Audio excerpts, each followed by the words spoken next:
أعوذ بالله من الشيطان الرجيم بسم الله الرحمن الرحيم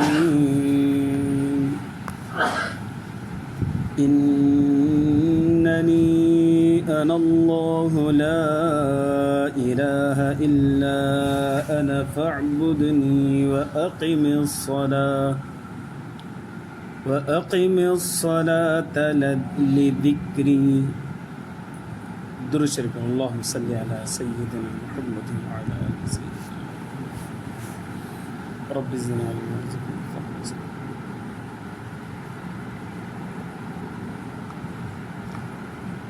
जब मुअज़्ज़ज़ मोहतरम मुकर्रम मुजाहिद मुवाहिद भाइयों और दोस्तों हैं बुज़ुर्गों,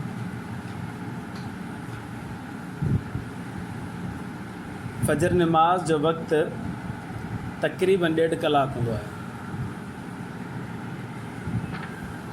उन खां बाद में 10 खां 15 या 20 मिनट ताईं मकरू वक्त होंदो आहे। मकरू वक्त खां बाद में हिकिड़ी नमाज़ पढ़ी वेंदी आहे जंहिं नमाज़ के पाण सलातुल इशराक चवंदा आहियूं। इशराक जी नमाज़। इन नमाज जी अहादीस मुबारका जे अंदरि नबी करीम सल्लल्लाहु अलैहि वसल्लम जन वरी फ़ज़ीलत ज़िक्र फरमाई आहे ऐं कोशिशि करणु घुरिजे त माण्हू सुबुह जो सवेर उथे त जीअं फजर नमाज जी पाबंदी करे थो त गॾोगॾु हिन नफ़िल नमाज जो बि एहतमाम करणु घुरिजे। इन जो वक़्तु केतिरो आहे?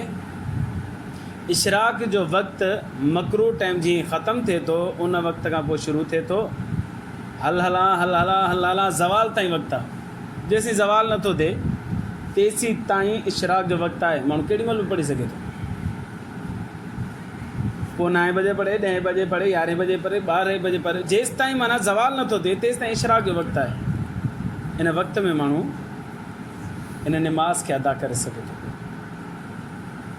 इन जूं रकातूं घणियूं आहिनि? इशराक जूं नफ़िल नमाज़ आहे, इन करे जेकॾहिं 2 रकातूं पढ़ी छॾियूं त बि काफ़ी आहे। हूअं रकातूं इन जूं 4 आहिनि। 2 हिकिड़ियूं पढ़बियूं, 2 ॿियूं पढ़बियूं, अलॻि अलॻि करे 4 रकातूं पढ़ी सघजनि थियूं वधि में वधि। ऐं हूअं जेकॾहिं 2 रकातूं पढ़ी छॾियूं त बि काफ़ी आहे, नमाज़ जो सवाबु मिली वेंदो। इन नमाज़ खे नमाज़ इशराक चइबो आहे। चंद अहादीस मुबारकात तव्हांजे साम्हूं बयानु कयां।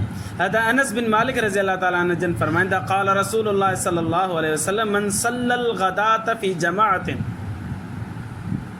अल्लाह जे रसूल सल्लल्लाहु अलैहि वसल्लम ने इरशाद फरमायो जंहिं फजर जी नमाज़ जमात सां पढ़ी सुम्म क़अद यज़कुरुल्लाह, पोइ पंहिंजी जॻह ते वेठो रहियो ऐं अल्लाह जो ज़िक्र कंदो रहियो।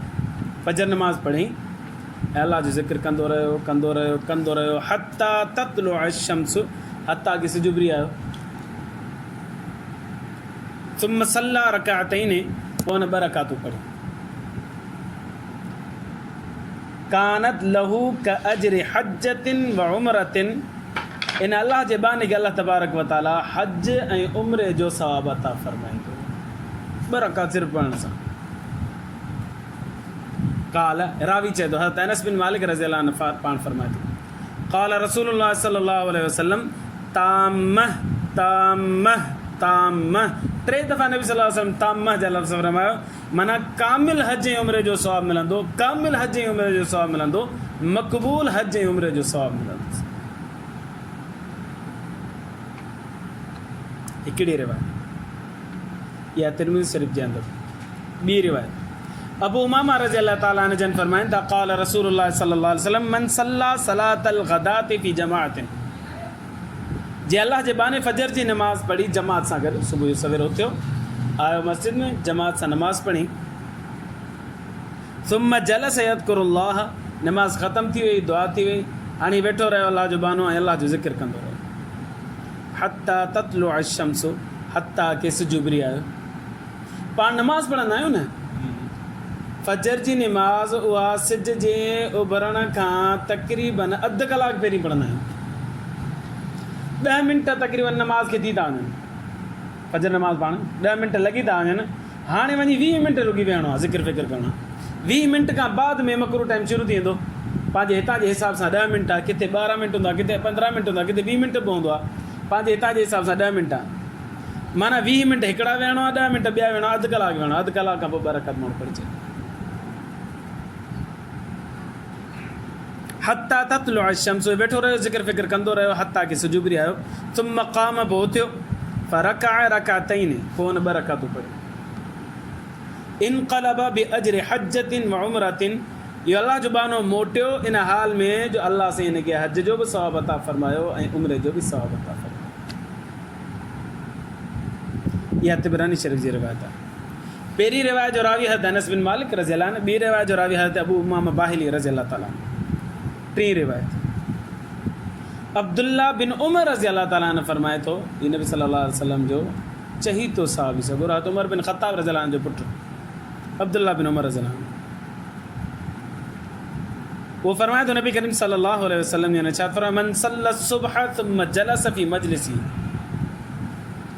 जे अल्लाह जे बहाने फजर जी नमाज़ पढ़ी ऐं वो पंहिंजी जॻह ते वेठो रहियो, हत्ता तुमकिनहु सलातो, हत्ता कि नमाज़ पढ़णु मुमकिन थियो, छो कि फजर नमाज़ खां पोइ फिलफोर नमाज़ पढ़णु बि मकरूह आहे, मकरूह वक़्त जे अंदरि अचे थी पई, वरी हूअं ई मकरूह वक़्त बि शुरू थी थो वञे बाद में। हिकिड़ा 20 मिंट जेके मूं ॿुधाया, अधु कलाक पहिरीं नमाज़ पढ़ीसूं त हाणे 10 मिंट में नमाज़ में फ़ारिग़ थियासीं, बाक़ी 20 मिंट बचा, इहे 20 मिंट का बि नमाज़ पढ़णु मकरूह आहे फजर खां बाद में, मुत्तसिल न आहे नमाज़ पढ़णी। नबी सल्लल्लाहु अलैहि वसल्लम ने इरशाद फरमायो, ला सलात बअदल फज्र हत्ता तर्तफ़िउ अश-शम्स वला सलात बअदल असर हत्ता तग़ीब अश-शम्स, फजर खां पोइ का नमाज़ न पढ़ो जेसीं ताईं सिज न उभिरी वञे, ऐं असर खां पोइ बि का नमाज़ न पढ़ो जेसीं ताईं सिज लही न वञे। तो हाणे फजर नमाज़ असां पढ़ी चुका आहियूं, हाणे 20 मिंट पिया आहिनि त हिन में का नमाज़ न आहे पढ़णी जेसीं सिज उभिरे।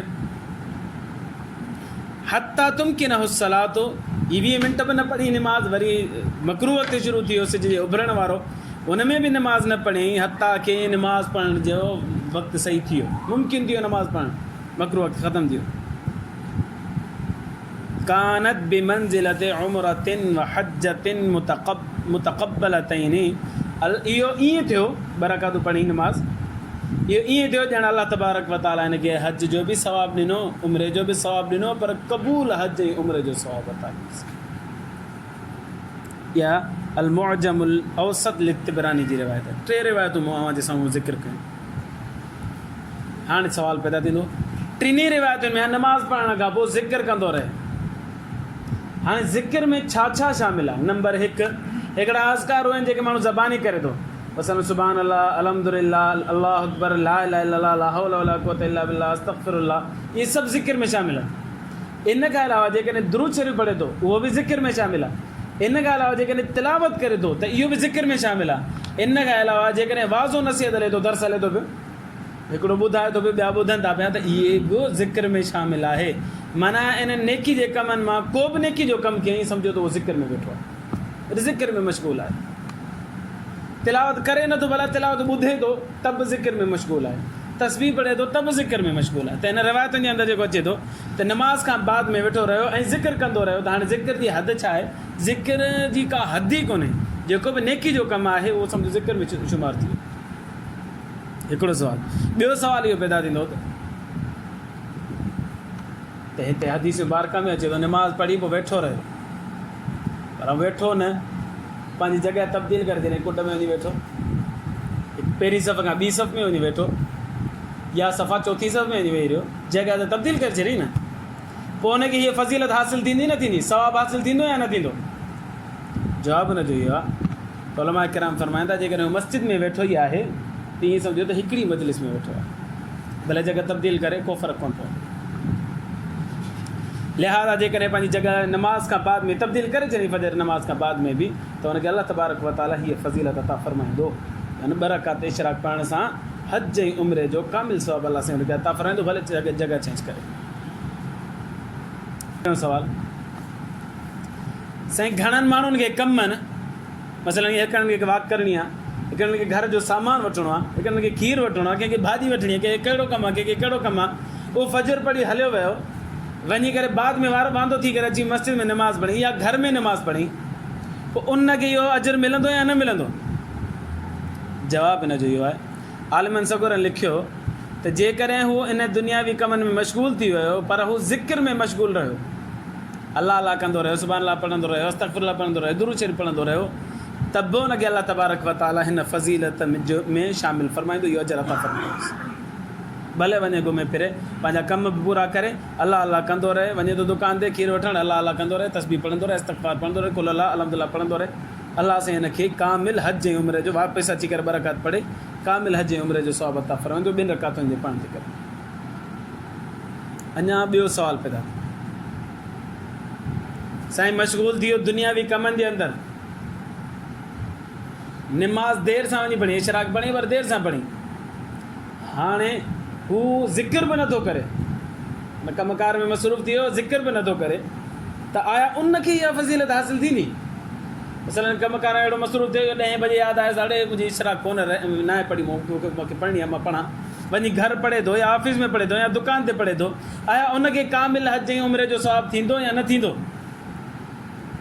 मुफ्ती रिज़वान साहब रावलपिंडी जो आलिम आहे, उन ज़बरदस्त किताबूं कुझु लिखियूं, उन लिखियो, मुफ्ती साहब लिखियो त अल्लाह तबारक व तआला उनखे बि हज जी उमिरि जो सवाबु अता फ़रमाए, पढ़े रुॻी 2 रकातूं बसि, अचे अल्लाह जे साम्हूं झुके 2 रकातूं पढ़े, अल्लाह से हुनखे हज जी उमिरि जो सवाबु अता फ़रमाए। बाक़ी पोइ हिते सुवालु इहो आहे त नबी सल्लल्लाहु अलैहि वसल्लम ने फरमायो त वेठो रहे ऐं पोइ सिज उभिरे त पोइ निमाज़ पढ़े, त पोइ इन चवण जो त पोइ फ़ाइदो त कोन थींदो?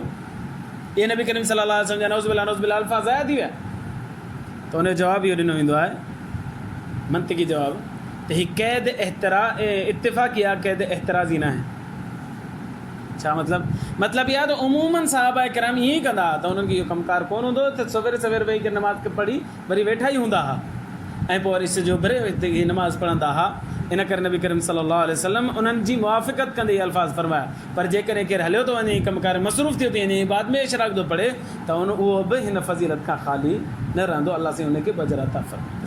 त हिनखे मंतिकी ज़बान जे अंदरि चइबो आहे क़ैद इत्तिफ़ाक़ी, क़ैद एतिराज़ी न आहे। क़ैद इत्तिफ़ाक़ी जो मतिलबु आहे कुझु चई करे कंहिंखां नफ़ी करणु मुराद हूंदी आहे, ऐं क़ैद एतिराज़ी जो मतिलबु इहो आहे कुझु चइजे ऐं उनजे मुक़ाबले वारे खे नफ़ी करणु मुराद हुजे, ऐं क़ैद इत्तिफ़ाक़ी चइबो आहे त कुझु चइजे ऐं मुक़ाबले वारे खे नफ़ी करणु मुराद न हुजे। इनखे मां आसान सां लफ़्ज़नि में सम्झाए नथो सघां, बसि ख़ुलासो कलाम इहो थींदो त जेकॾहिं केरु दुनिया में मशगूल बि थी वियो ऐं वञी करे नमाज़ पढ़े, त बाद में बि त अल्लाह से हुनखे हीअ फ़ज़ीलत अता फ़रमाईंदो। अञा हिकिड़ो ॿियो सुवालु,